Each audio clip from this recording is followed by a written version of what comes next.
சங்கீதம் 4:7.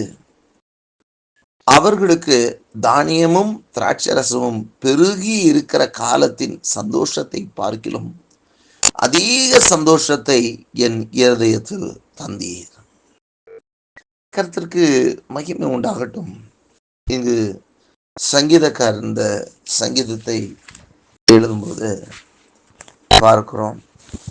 அவர் சொல்கிறார், அவர்களுக்கு தானியமும் திராட்சரசமும் பெருகி இருக்கிற காலத்தின் சந்தோஷத்தை பார்க்கிலும் அதிக சந்தோஷத்தை என் இருதயத்தில் தந்தீர் என்று சொல்லி,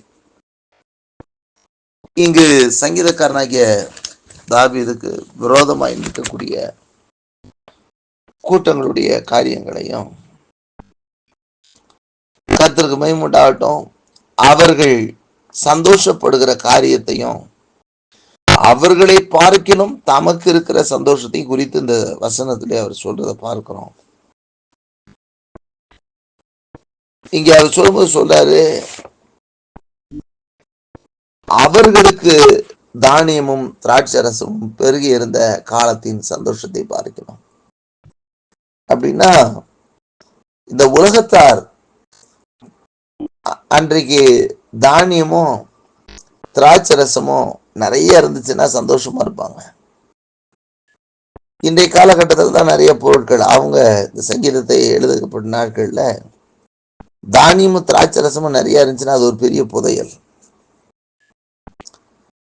நம்ம பார்க்கிறோம், இயேசு கிறிஸ்து கூட ஒரு உண்மை சொல்லுவோம், ஒரு காரியத்தை சொல்றாரு. ஒரு பெரிய ஐஸ்வர்யவான் தன்னுடைய நிலம் அதிக விளைச்சல் அடைந்த உடனே தன்னுடைய களஞ்சியத்தை இடிச்சு பெருசா கட்டி அதுல எல்லாத்தையும் சேர்த்து வச்சுட்டு அவன் சொல்லுவான், என் ஆத்துமாவே அநேக நாட்களுக்கு வேண்டிய எல்லா காரியமும் நிரம்பி இருக்குது, ஆகவே நீ புசித்து குடித்து நல்ல திருப்தியா இளைப்பாரு அப்படின்னு சொல்லி தன் ஆத்துமா கூட பேசுவான்.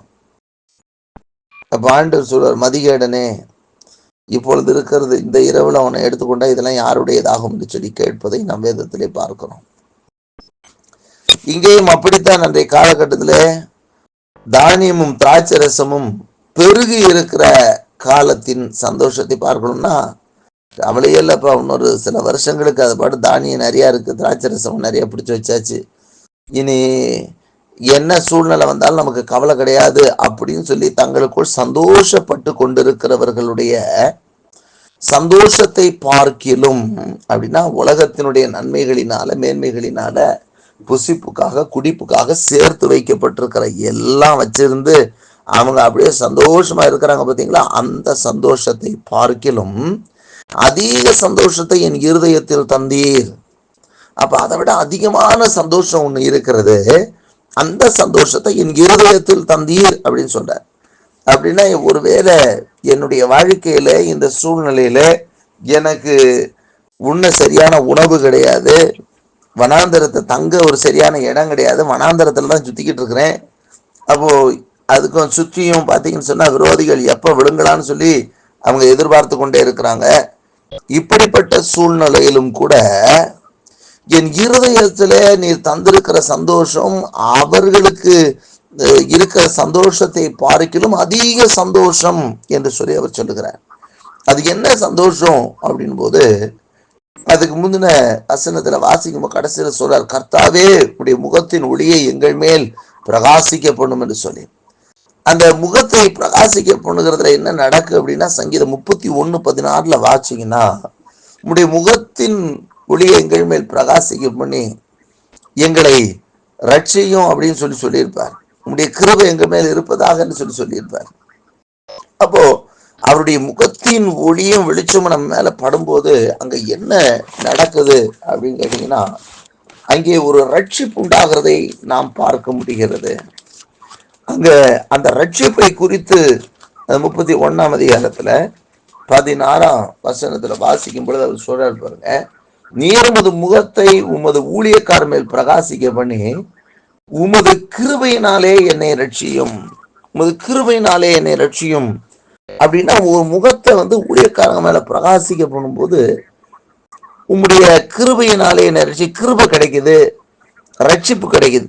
அப்போ இவங்களுக்கு தானியமும் திராட்சரசமும் பெரிய கிடக்குது, அதுல இவங்களுக்கு அழிந்து போகிற உலகத்தை குறித்த சந்தோஷம், சாப்பாட்டை குறித்த சந்தோஷம், போஜன பானங்களை பத்தி இப்ப சந்தோஷம். ஆனால் இவர் சொல்றார், அந்த முகத்தின், அதுக்கு முந்தின வசனம் சொல்ற, உங்களுடைய முகத்தின் ஒளி எங்கள் மேல் பிரகாசிக்க பண்ணுன்னு சொல்லிட்டு இந்த வார்த்தைகளை சொல்றது காரணம், இந்த முகத்தின் ஒளியை பிரகாசிக்க பண்ணும்போது அப்படி கிருபையினாலே ரட்சியும், அந்த கிருபையும் ரட்சிப்பும் அந்த மனிதனுக்குள் உண்டாகும். அப்போஸ்தலனாகிய பவுலின் மேல அந்த ஒளி பிரகாசித்த பொழுது அவன் கண் தெரியாதவனாக கீழே விழுந்தான். ஆனால் அவன் மேல ஆண்டுடைய கிருபை இறங்கியது, அவனுக்குள்ள ரட்சிப்பு உண்டானது, தேவனுக்கு உகந்த பாத்திரமாக, வல்லமையான பாத்திரமாக எழும்பி பிரகாசிக்கிறதை நாம் வேதத்துல நாம் பார்க்கிறோம். அப்படியெல்லாம் ஆண்டவருடைய ஒளி ஒரு மனிதன் மேல் படும்போது அந்த மனிதனுக்குள்ள தேவ கிருபையும் அந்த மனிதனுக்குள்ள தேவனால் உண்டாயிருக்கிற ரட்சிப்பும் வருகிறது. ஆகவேதான் இவருக்கு சொல்றாரு 7வது வசனத்துல, அங்க சொல்றாரு, அந்த 6வது வசனத்துல ஒளி எங்கள் மேல் பிரகாசிக்க பண்ணணும்னு சொல்லிட்டு, அவர்களுக்கு தானியமும் திராட்சரசமும் பெருகி இருக்கிற காலத்தின் சந்தோஷத்தை பார்க்கிலும் அதிக சந்தோஷத்தை என் இருதயத்துல தந்தீர். அப்ப இந்த உலகத்தின் ஐஸ்வர்யங்களினால, இந்த உலகத்தின் ஆஸ்தியினால, இந்த உலகத்துல எனக்கு கிடைச்ச பெரும் பெரும் கொள்ளையினால, பணத்தினால எனக்கு வருகிற சந்தோஷத்தை விட, அவர்களுக்கு இதெல்லாம் நிறைய வச்சிருக்கிறாங்க, ஆனா அவங்களுக்கு இருக்கிற சந்தோஷத்தை பார்க்கிலும் எனக்கு அதிக சந்தோஷத்தை தந்திருக்கிறீர். அப்ப அந்த ரட்சிப்பினால் வரக்கூடிய சந்தோஷத்தை தந்திருக்கிறீர். உங்களுடைய கிருபை எனக்கு கிடைத்திருக்கிறது, அதனால எனக்குள் ரட்சிப்பு உண்டாயிருக்கிறது. ஆகவே அந்த ரட்சிப்பினால் வருகிற சந்தோஷம் எனக்கு கிடைத்திருக்கிறது. அதனாலதான் சங்கீதம் 51 கர்த்தருக்கு மகிமை உண்டாகட்டும், தாவீது சொல்லும்போது சொல்றாரு, ஆண்டவரே உம்முடைய ரட்சணியத்தின் சந்தோஷத்தை திரும்ப எனக்கு தந்து உற்சாகமான ஆவியனை தாங்கும்படி செய்யும் அப்படின்னு கேட்கிறேன். ஏன்னா இந்த ரட்சணியத்தின் சந்தோஷம் என்பது அப்படிப்பட்ட ஒரு சந்தோஷம். இந்த சந்தோஷத்துக்கு ஈடானது வேற எதுவுமே கிடையாது.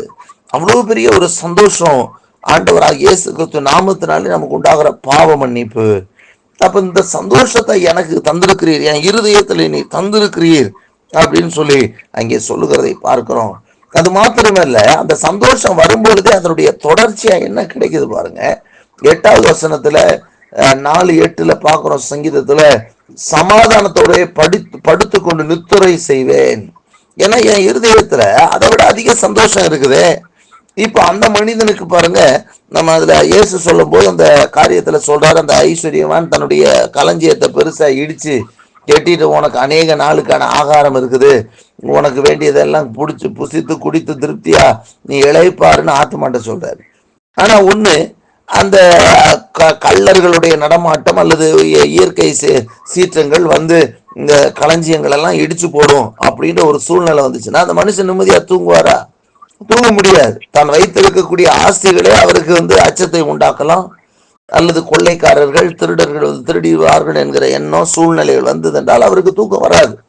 ஆனால் இவர் அப்படி சொல்லல. ஆண்டவரே, நீர் அவர்களுக்கு அது பெருகி இருக்கிற காலத்தின் சந்தோஷத்தை பார்க்கிறோம், அதிக சந்தோஷத்தை என் இருதயத்திலே தந்தீர். ஆகவே நான் என்ன பண்ணுவேன் அப்படின்னா, நான் சமாதானத்தோட படுத்துக்கொண்டு நித்திரை செய்வேன்.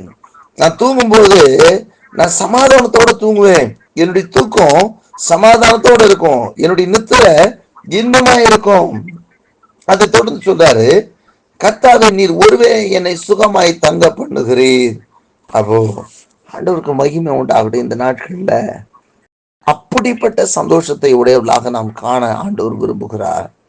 ஆகவேதான் இந்த வருஷத்துல ஆண்டவர் சொன்னபடி ஏசாயா 66:5 சொன்னாரு, அவர் உங்களுக்கு சந்தோஷம் உண்டாக அவர் காணப்படுவார்னா, நமக்கு அவர் இந்த உலகத்தின் ஆஸ்தி ஐஸ்வர்யங்கள்னால வருகிற சந்தோஷத்தை விட அதிக சந்தோஷமா இருக்கக்கூடிய பாவ மன்னிப்பின் நிச்சயத்தினாலும் ரட்சிப்பினாலும் நம்மை அலங்கரித்து அவருடைய முகத்தின் வெளிச்சத்தை நம்மேல் பிரகாசிக்க பண்ணி அவர் நம்மை சந்தோஷப்படுத்துகிற தேவனாய் இருக்கிறார். ஆகவே நாம் கூட ஆண்டவர் கொடுத்த இந்த ரட்சிப்பின் சந்தோஷத்துல நிறைந்திருந்து அவருக்கு சாட்சியா இருப்போம். கர்த்தர் நம்மை ஆசீர்வதிப்பாராக.